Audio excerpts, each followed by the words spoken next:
Very stuffs. Royalty, the rich and famous, and infamous have all walked these halls. Oh, there's nothing this way, so it's just further on, onwards.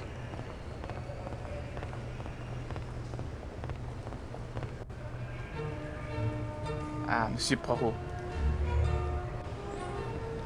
No, don't run away from me. No. Is there a run button? Mary. Not now. Not now. When it's all over, when it's behind us, then... Well, what are you waiting for? Don't let us stand in your way. Well, I like the fact that I think they're introducing a lot of the characters. A beautifully crafted mosaic of a ram in full gallop suggests the power of the locomotive's engines. I'm reminded of, what is it, World's Finest, Batman and Superman. It's like, the joke is like, Superman, as powerful as a locomotive, and just about as subtle. Sakeki is more than a train station. It is a work of art, all its own. Quite a few are. Or that they were signs of opulence, that you can make it so beautiful, something so mundane and ordinary. I assume I have to talk to you to get past. Tickets, please. No one may board the train without a ticket. I have a ticket. I must be making an inventory of my possessions. Everything. It gets lost. But I can still get through. Yes. Good. I packed so quickly, I hope I remembered everything. Sofia, Istanbul. Posters of Istanbul's attractions welcome arriving passengers. Posters of Istanbul. I wouldn't have thought they would have had it. Ah, all the different tourists. Ah, good. But I must travel this evening to London. It is of the most importance. My friend, Monsieur Bou, director of the line, assured me of a room aboard the Calais coach. I am sorry, monsieur. It is incredible. It is off-season, yet the world elects to travel tonight. Not a single room remains. Pardon me, messieurs. I'm Antoinette Marceau from the Istanbul office. Are you quite well, Mademoiselle Marceau? You are flushed and winded. I'm fine, really. It was something of a chore to catch up to the train. But the train, it does not move. Mademoiselle, please tell the gentleman the Calais coach is full. So we have as Hercule Poirot, that is most certainly the voice of David Suchet, who in my mind is to Hercule Poirot the same way that Jeremy Brett is to Sherlock Holmes, i.e. he is Hercule Poirot. And if I ever see him in anything, there's Hercule Poirot, or Hercule Poirot. I should make up my mind how I'm pronouncing his name. If anyone is anyone else's Hercule Poirot, I'm like, that's not David Suchet though. The same with Sherlock Holmes and Jeremy Brett. That's just who I am. I work for your friend, Monsieur Buc. I work for your friend, Monsieur Bosque. Ah, of course. And he without doubt has given to you the description most precise. I would have known you anyway. I have a passion for crime. You enjoy the study of it, I hope, but not the committing. Oh, the study, the gathering of clues, the questioning of suspects.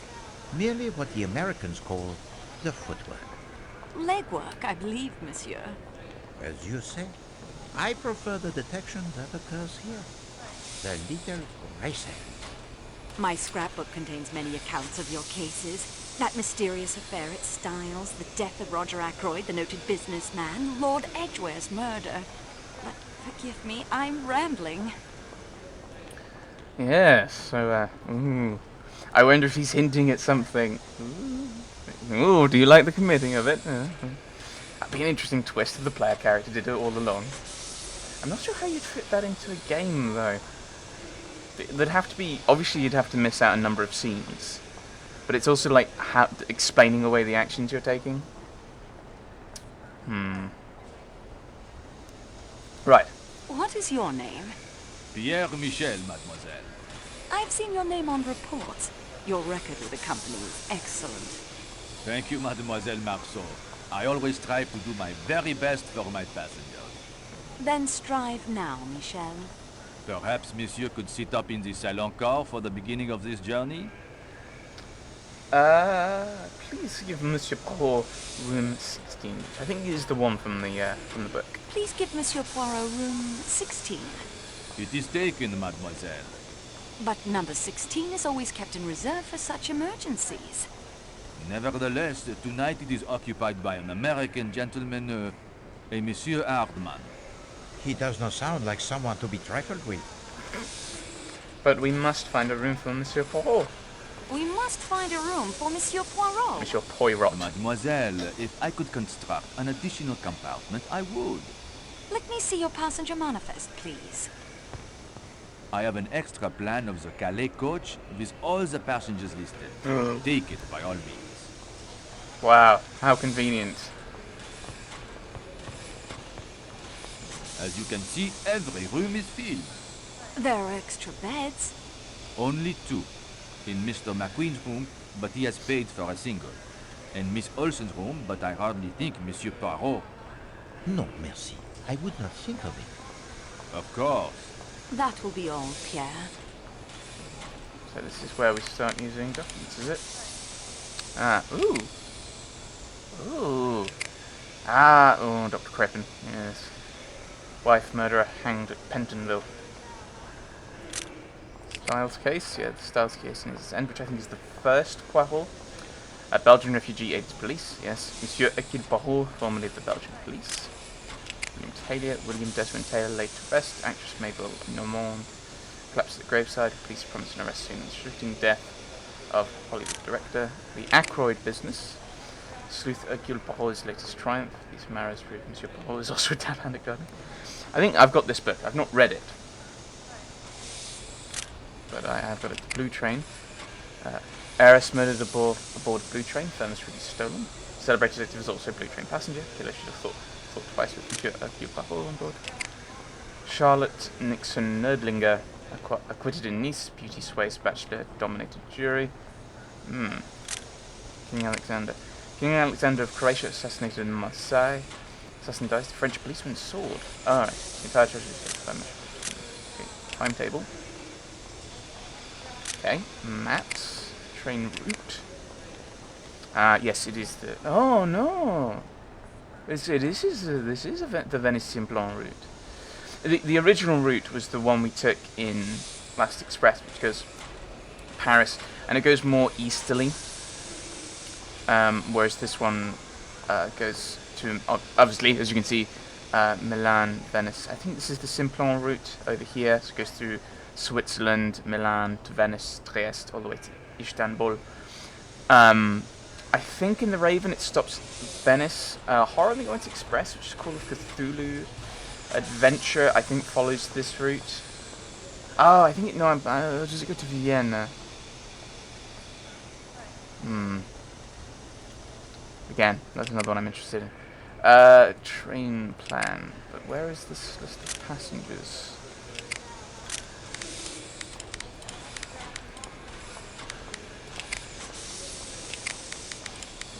I thought you gave me it.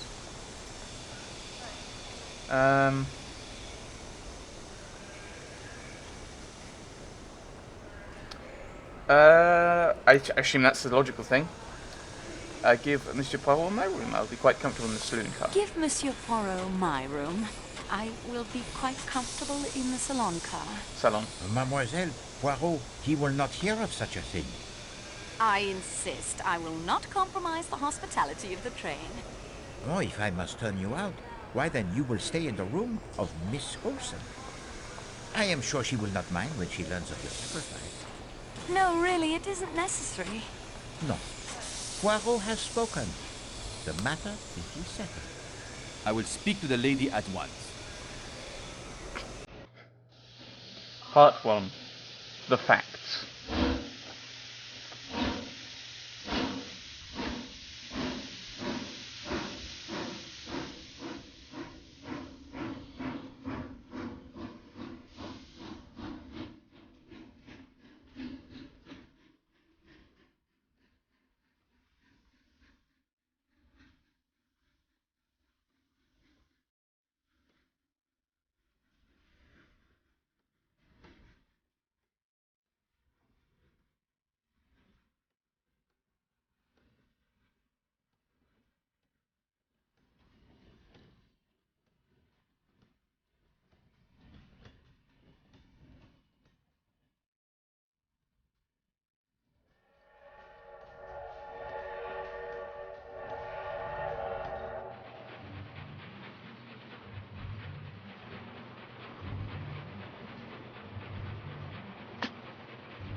loin of this, leg of that.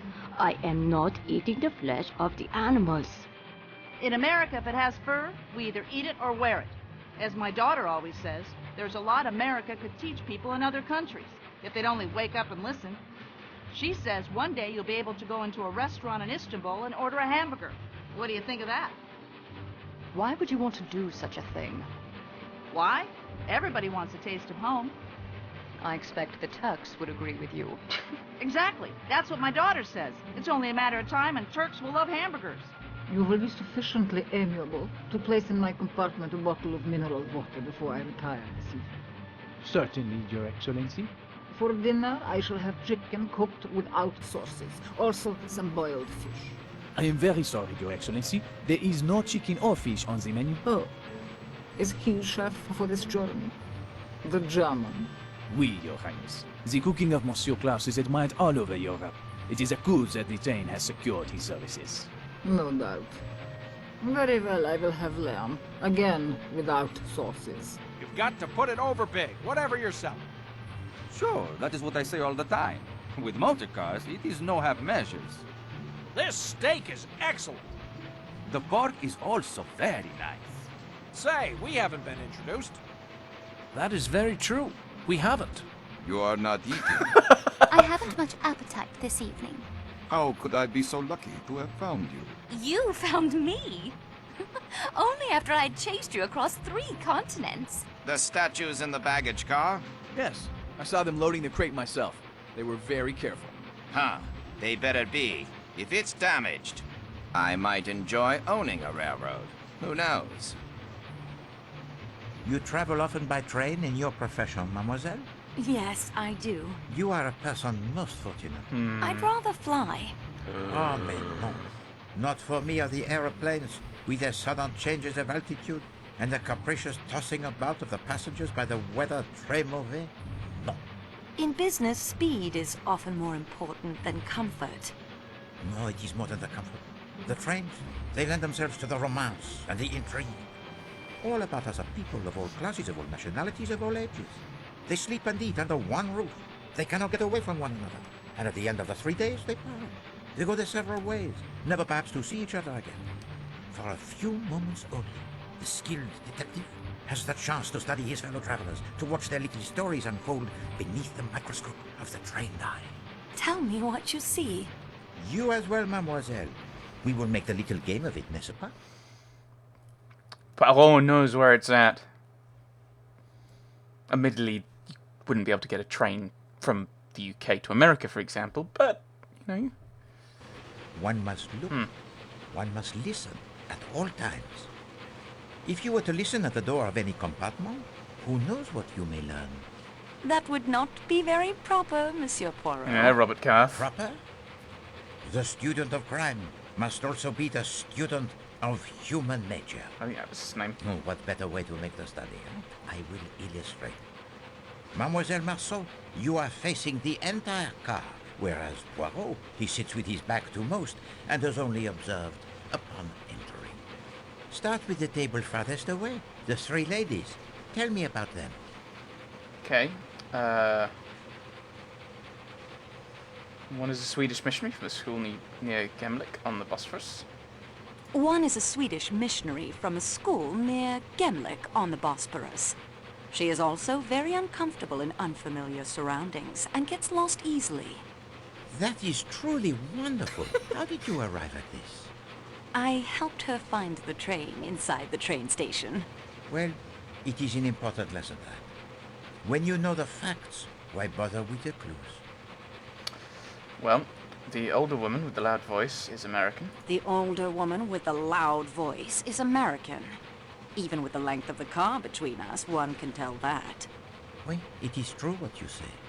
And yet, she seems to be a woman quite amiable and without malice. The younger woman is British from her accent. She seems very capable and down to earth. If we'd been at school together, I believe we would have been I think friends. she's nervous. Oui, she has a strong character, that one. Perhaps the strongest among us. But she is a mystery. Either that or the graphics are Why weird with do you the say eyebrows. that? You observed her embrace of the most passionate kind with a proper English gentleman this afternoon?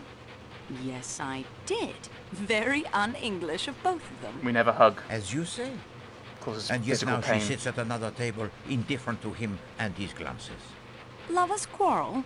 What can have happened in so short a time for the lovebirds to fly from the light into the darkness? A good beginning. And what is there to say about the tanned British gentleman?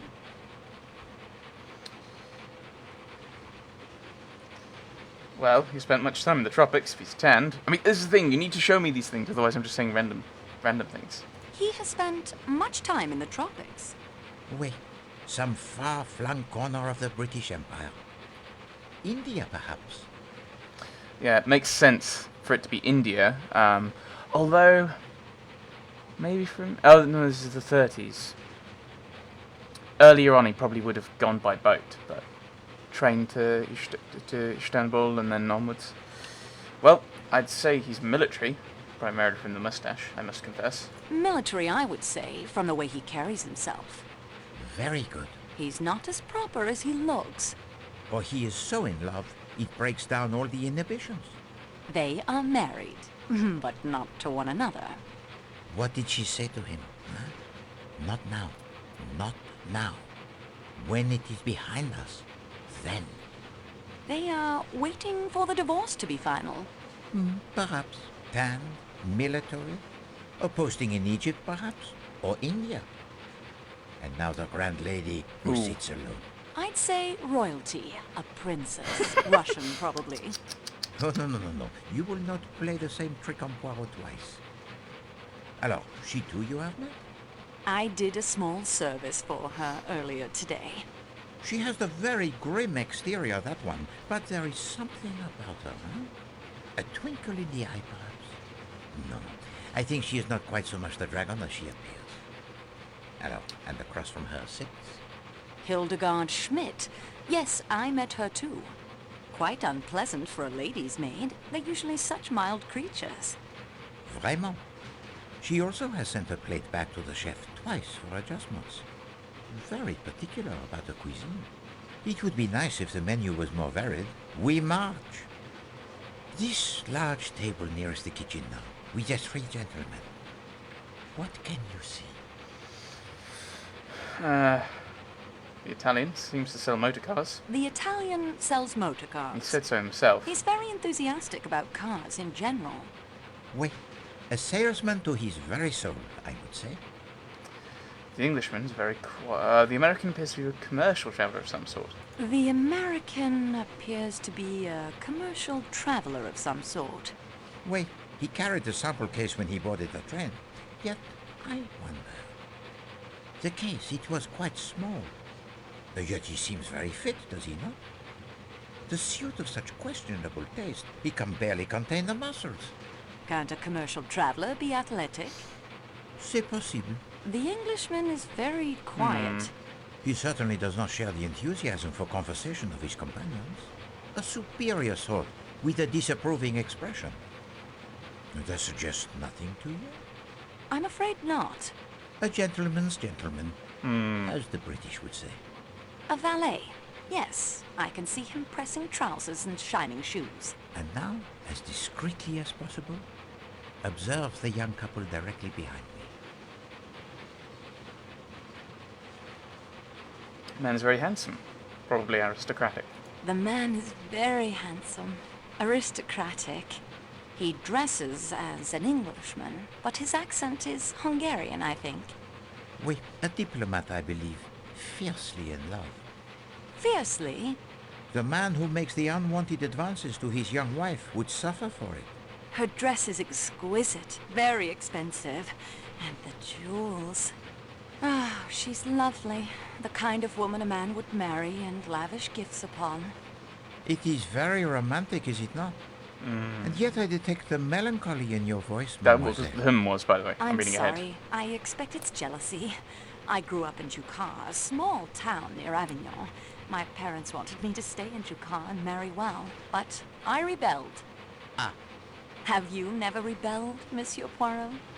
These days, not so much, I fear. Rebellion, it is for the young. I went to England too, to university, then out here to Istanbul. I wanted to get as far away from Jukas as I could. I wanted mystery, adventure, romance. I became a clerk. No mystery, no adventure, and certainly no time for romance. Oh. Poirot is not so much the expert on romance. Yet mystery and adventure may be closer than you think. And now, to the last table, where the older gentleman has been glancing this way throughout dinner. The older man's name is Ratchet, an American. The older man's name is Ratchet, an American. Very coarse and brutish, despite the fine clothes and table manners. He forced his attentions on me in the bazaar today. I think he's been trying to renew the attempt all through dinner. He keeps looking this way. Most would see the smiling round face with the pink cheeks and the brilliantly white teeth that are false and say, there sits a benevolent personality indeed. There is no smile in his eyes. No, there is a dark fever in them. Not a benevolent man, not a nice man at all. And forgive me, mademoiselle, but I do not think that he has been watching you. Poirot is the unfortunate victim of his interest this evening. The younger American man is named Hector something. I like him. He seems very open and pleasant. He's Mr. Ratchet's secretary, I believe, but I don't think he's very happy in the position. Perhaps an acquaintance worth cultivating for an attractive young lady traveling alone? Monsieur Poirot, I would never be so forward. Oh, but it is 1934, mademoiselle. Young ladies are forward. Even those from Juka.